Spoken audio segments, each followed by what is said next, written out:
We're back. This is Internaliza. My name is Matt Gleason, and we're back at Modern Art Blitz. This is episode 58. We've already spoken to Dominic Quagliazzi and F. Scott Hess. Our guest right now just finished a major solo show, White Whale, at Coagula Curatorial Gallery in Chinatown. If you snoozed, you losed. Ladies and gentlemen, the great Leslie Lanxinger. Hey, welcome to the show. Thank you. So you just, are you on the post-show blues now? I think it'll be tomorrow. Tomorrow you're just going to be like, fuck it all, why do I do it? Yes. Back to waitressing. Basically. Well, so how was the show? Here, look, we're swimming in the show right here. Look, take a look, and there we are. What is going on? For those who missed the fabulous installation. Yeah, it was great. It was I was so happy. I was so happy to see everything all together, all the characters. This is like over a year's worth of work, right? It's a year of my life. Now, each of these are large paper mache masks. Yeah, each of them would fit on your head or more, like overwhelm your head. But yeah, they're all at least that big. A lot can overwhelm my head these days. So we're looking at, in the middle here, we got the white whale, There's right? the whale. And the moon. And the moon, yeah. And then who are all these people? This is just, this was such an interesting body of work for me. I was able to work a lot of things out about my own process during this year, because I want to, much like your earlier guest, I don't want to be a slave to photographs or to things that already exist, but I am so obsessive compulsive in my practice that I really do have to draw what I see. So this became, the sculpture became this kind of free form way for me to work out any thoughts or ideas I was having. They would come. It was a stream of conscious is what it was. So. And so you're also, but you're also, look, we got here where you're drawing from these masks then, right? Yeah. So are you hiring models to like lounge around the studio with this stuff on? Yeah, they don't get to lounge, they work. Oh, put them to work. No, put down the joystick. Put down the joystick. Yeah, I wouldn't be comfortable wearing a big thing of hair over my head. I've had a big thing of hair once in my life. That was enough. I don't, no mullets. Yeah, exactly. So is that going to replace the mullet, by the way? Oh, we shall see. We shall see? Okay. I don't want to, no trendsetters here. So what is going on in these two drawings? And by the way, charcoal drawings, not photos, not paint, not digital. Correct. Charcoal. So you're actually drawing the negative space. Yeah. I work on white paper. And it stays pristine where you don't put the charcoal. I mean, how do you do it? I'm obsessive compulsive, and when I do the darks last. So when I start working the really dark areas, I use gravity as my ally. I turn the paper. I have to just like crank it and reset it, and then all the charcoal falls to the bottom, to the floor, instead of messing with the whites. Wow. That's how I do it. And you don't use white paint, though? No. It's the raw paper, the color of the paper? It's the raw paper. Archival paper? Yes. Okay. Just gotta be sure. You gotta be sure these days. So and these are large. I mean, they're bigger than this, right? They're a little bit smaller than life size. Small, just tiny, a touch. Just 9/10. I mean, in LA, everybody's short here, so they're probably about life size for LA. Makes 5'9". Awesome. It's like Roger Daltrey in The Who, right? He always had to take two steps ahead, right? Pete Townsend would take a step back. Everybody looked the same size, right? Okay. So and then now we have Ernie and Bert here. And tell me, and this is again a charcoal drawing from your Ernie and Bert masks. Yes. Tell me why Ernie and Bert? Oh, it started actually as a joke between a friend of mine and I. We were working this terrible job, and we were stuck together in a hotel room, just exhausted. It had been like a 16, 17-hour day. Ugh. And we're in our, we each have our own bed, and we're just laying there with the covers up under our chins, just kind of going, ugh. And she said, oh God, we look like Ernie and Bert right now. And I said, We do, and we started calling each other Ernie and Bert. So were you Ernie or Bert? I'm so Bert. You're Bert. There's no question. That's often not admitted. I mean, there's Berts out there that will admit would try to tell you they're Ernie before they would admit they were Bert. Yeah. Probably, but no, there's no getting around my Bertness.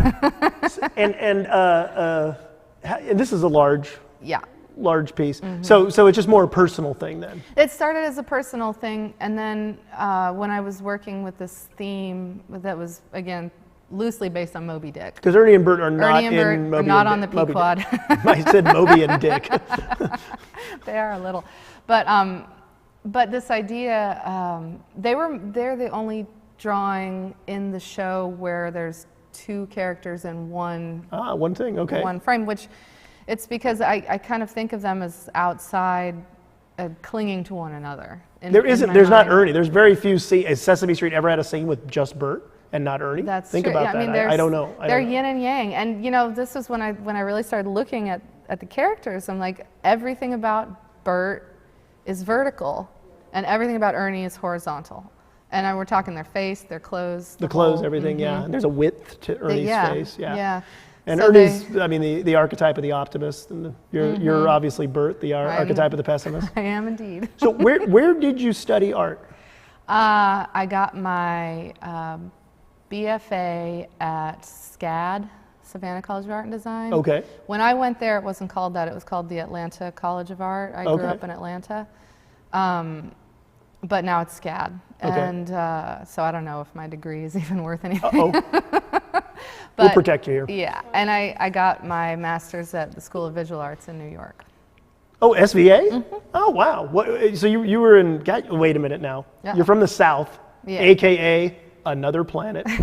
Yeah. It's really, do you ever go back to the South? South? Yeah, I'm going back soon. But my whole family, we're Oregonians. Like, my whole family's from Oregon. Is that legal? Okay. Which is also very other. Yeah, wow. It's not, it's a weird place. So I grew up, I spent my school year in Georgia and my summers in Oregon. Oh, really? Every single year. Wow. Every single year. We would get in the car, my mom, my two sisters, the dog and the cat, and the shotgun.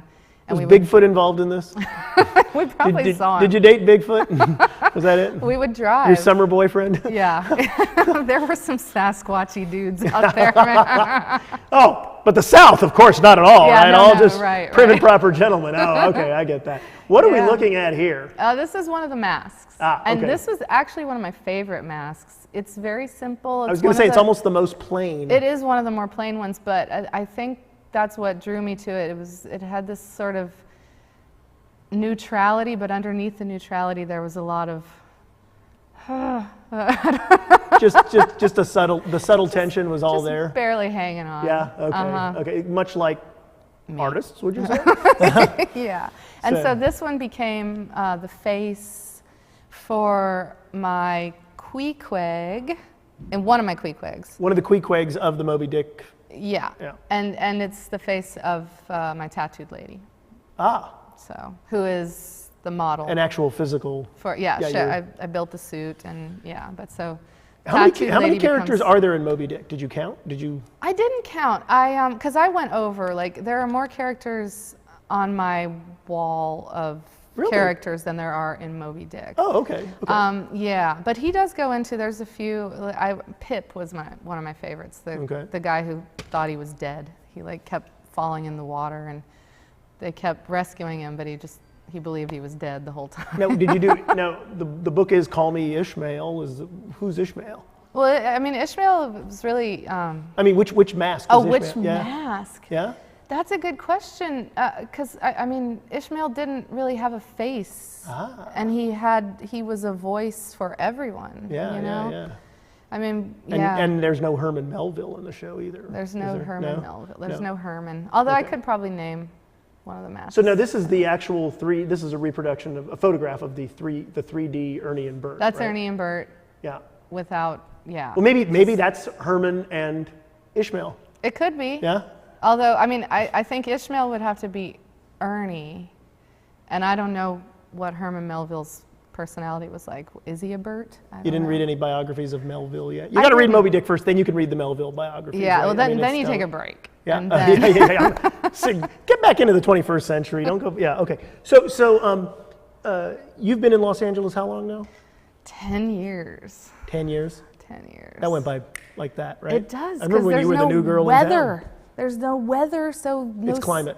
Yeah, well, there's no seasons. You're like, you blink and yeah. It's kind of cold this winter. Come on, it rained a little. I have over the course of 10 years become a weather wimp. Yeah. Because you're in LA now. I'm in LA. You move here. All it takes is 3 winters, and you can't can never go it. back.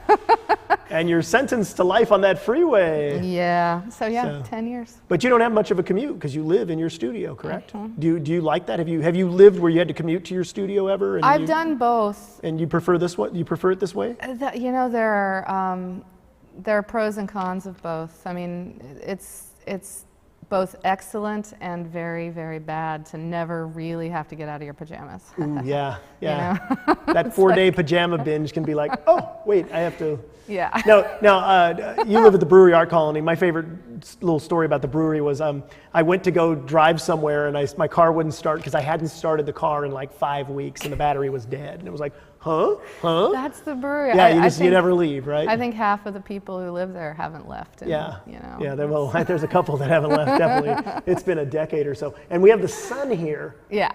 Not a major character in Moby Dick. Not a major character, but I like him. He also heavily stressed out, but he's coping. He's coping well. There's an inherent optimism to the sun, but the moon, main character, is the moon pessimism like Bert? Is the moon more mystery? No, I don't think there was so much of an optimist pessimist with the moon and the sun. I think it was just the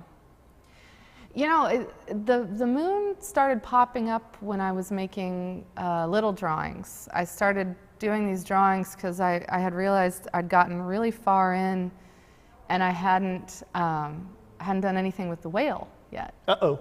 And can't have an art show called The White Whale with no whale, frankly. Exactly. You could have a little blue in it. But let me ask you that. Why do you only work in black and white? It's because I need to simplify things. Because you are black and white. I am.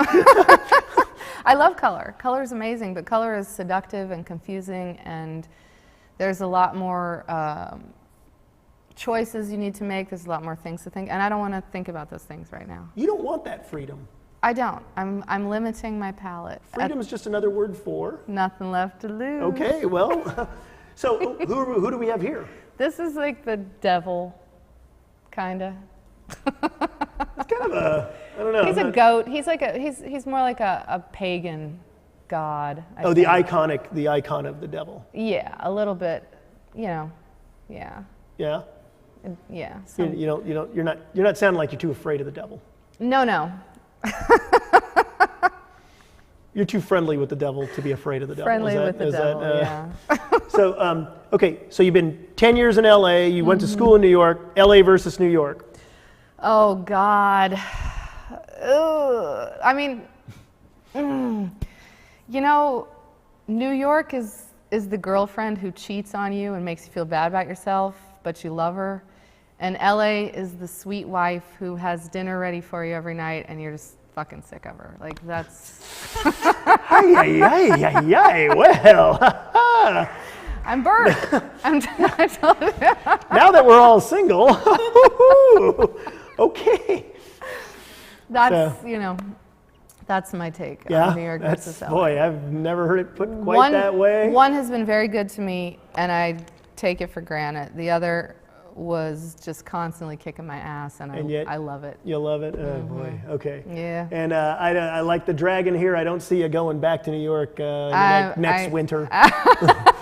No more winters. No more polar vortexes for you. I'd like to time warp there so I could build a snowman and then come back and be back here. Bullet train, snowball fight, bullet train home. Boom. Just tequila. There and back. Yeah. Okay. Exactly. Leslie Lanxinger. Lanxinger? Well, as you wish. It's Lanxinger. Leslie Lanxinger. Thank you for being on Modern Art Blitz. We do this every Sunday live on dronebox.com, streaming, archived on youtube.com. What'd you say? Oh, the sketch. Oh, I'm doing the outro, and we still have the sketch of Leslie from our sketcher seat. Intern Eliza here has created this lovely sketch of our guest, Leslie Lanxinger. Wait, can you? Let's get that cheese. Okay. How do you? There. There we go. Black and white, as you like. I think that Intern Eliza knows all too well how seductive color is. Ladies and gentlemen, see you next Sunday at 5 p.m. Thanks for joining us.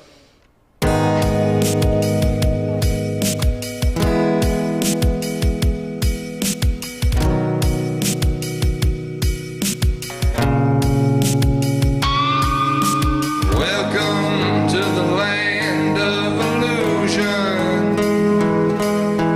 Welcome to your final resting place. I see your mind's full of delusion.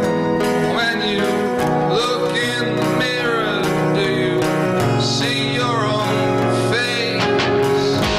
Welcome to California. Place for hopes, a place for dreams, a place for scars, a place for streams.